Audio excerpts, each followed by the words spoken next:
If someone had told me that my marriage would unravel between the tomato stall and the honey vendor at Oakridge Market, I would have laughed them off. But it was in that very corridor of fruit and charm where I lost something I didn't know I still valued: trust. For most people, Saturday mornings were for coffee and sleeping in. For Ellie and me, they were for the market. It was our unspoken ritual, the last thread of routine that clung to our otherwise unraveling life. We'd walk hand in hand, pretending like our silent breakfasts and missed goodnights didn't mean anything. She always stopped for apricots. I always went for the cured meats. It was simple, predictable, safe. This morning started like all the others. Ellie wore her sundress, the one with the green vines embroidered along the hem. I used to love that dress. Now, I realize it was always the one she wore when she wanted attention.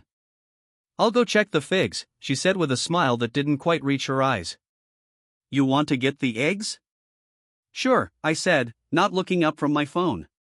When I turned back after paying the vendor, she wasn't at the fig stall.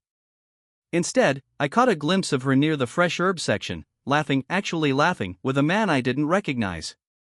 He was dressed too sharply for the market, in a fitted blue button-down with sleeves rolled just enough to show off his tan forearms. He held out a bunch of basil like it was a bouquet. She touched his arm. Lightly. Too lightly.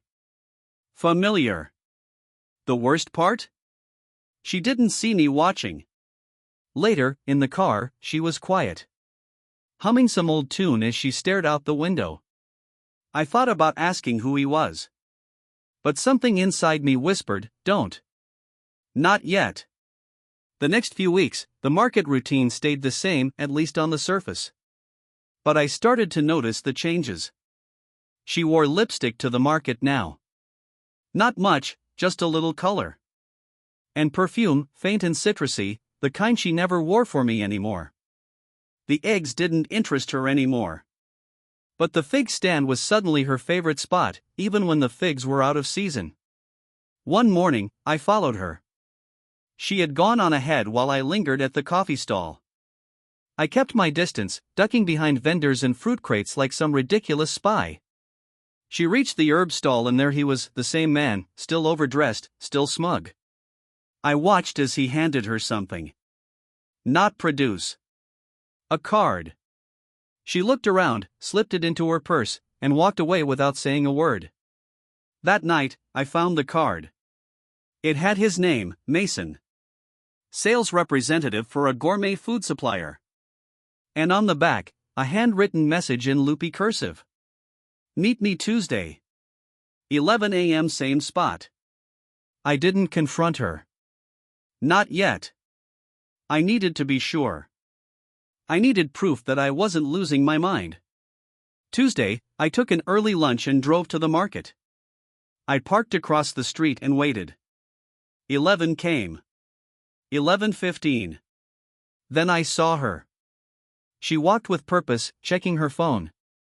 Mason was already there, leaning against a stall like he owned the place. She reached him, and they hugged. Not a friendly hug. Not the kind you give someone who sells you overpriced figs. It lingered. I sat there, frozen, gripping the steering wheel so tight my knuckles turned white. It felt like watching someone else's life. Some poor idiot who had let his wife slip away one fig at a time. That night, she came home with basil and excuses. Market was quiet today, she said, not meeting my eye. You should have come. I nodded. I didn't tell her I had been there. Not yet. Because the thing about betrayal is, it doesn't knock. It slips in, quietly, while you're still clinging to the illusion that everything is fine. And by the time you realize the door was wide open, it's already too late. I didn't sleep that night. I lay in bed, staring at the ceiling while Ellie breathed softly beside me, curled up like she had nothing to hide. I wondered what she dreamed of. Him, maybe. The two of them laughing over bundles of rosemary, fingers brushing, eyes locking like something out of a corny romance novel. I'd always thought I was the steady one. Not passionate, maybe, but dependable. The kind of man who wouldn't forget your birthday, who fixed the squeaky gate without being asked, who poured your coffee just the way you liked it. I thought that was enough. But apparently, enough wasn't exciting. The next morning, I didn't bring it up. I went to work like always, smiled at coworkers, answered emails. But my thoughts were spinning. I couldn't get her lie out of my head, her easy dismissal of that Tuesday. Quiet at the market, she said. As if Mason's arms had been nothing but a daydream. So I went back to the market that weekend. Alone. The crowd was thicker than usual, the summer sun bringing out families and foodies. I wandered the aisles, aimless, until I saw him. Mason. He was at a booth with samples of imported olive oil, laughing with a young couple. He hadn't seen me yet. I didn't plan to confront him. I didn't even know what I was doing there. But I found myself drifting closer, like gravity had shifted and pulled me toward him. "Excuse me," I said once the couple walked off. "You're Mason, right?" He turned, the practiced salesman's smile plastered on his face. "Yes, sir. Can I interest you in our Tuscan blend? I'm Ellie's husband." The smile didn't falter, not exactly. But something flickered in his eyes, recognition, maybe. Or calculation. "Oh," he said slowly. "I see." I waited for a reaction. An apology. A denial. But he just nodded, like I'd confirmed a detail on a checklist. "She said you might find out eventually," he added. "Didn't expect you'd come here, though." "She told you about me?" "Of course. She talks about you a lot, actually." My jaw clenched. "Really? And what exactly does she say?" He shrugged. "That you're a good guy. Steady. Safe." The word hit harder than I expected.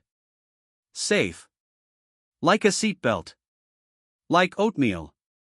Like something people tolerate until they find something more fun. I didn't hit him. I wanted to. But I wasn't going to give him that satisfaction. I just stared until he looked away. "Look," he said, voice softer. "It wasn't supposed to be anything serious. She just needed someone to talk to. Someone who saw her. And I didn't?" That's what echoed in my head. I walked away. That evening, I sat at the kitchen table with the market bag in front of me. Ellie was slicing vegetables at the counter, humming some song she used to love. "I saw him," I said. She froze. The knife hovered above a tomato. "At the market," I added. "Mason." There was a long silence. She didn't turn around. "I figured," she whispered. "You followed me, didn't you?" "Not the first time." "But yes." She set the knife down slowly. "So what now?" I stood. Walked to the living room window and stared out at the lawn I'd mowed just 2 days ago. It looked perfect. Trimmed. Controlled. "I don't know," I said. "You tell me." She walked over, her voice trembling. "I didn't mean for it to go this far. It started so small. I felt like I was disappearing, like everything about me had become routine. He made me feel wanted. And I didn't?" I turned to face her. "You did. You do," she said quickly. "But you don't look at me like you used to. Not since I turned 35. Not since I started leaving dishes in the sink. So instead of talking to me, you talked to him." She nodded, ashamed. "I need time," I said. "To figure out if I can live with this. Or if I want to." That night, I slept on the couch. And the next, too. I haven't decided yet. Maybe I'll never be able to forgive her. Maybe we'll rebuild, slowly, painfully, with all the cracks showing. Or maybe this will be the scar that marks the end. What I know is this: trust doesn't shatter in one blow. It erodes, little by little, with each lie, each omission, each fig-sweet kiss stolen in secret. And sometimes, the market never feels the same again.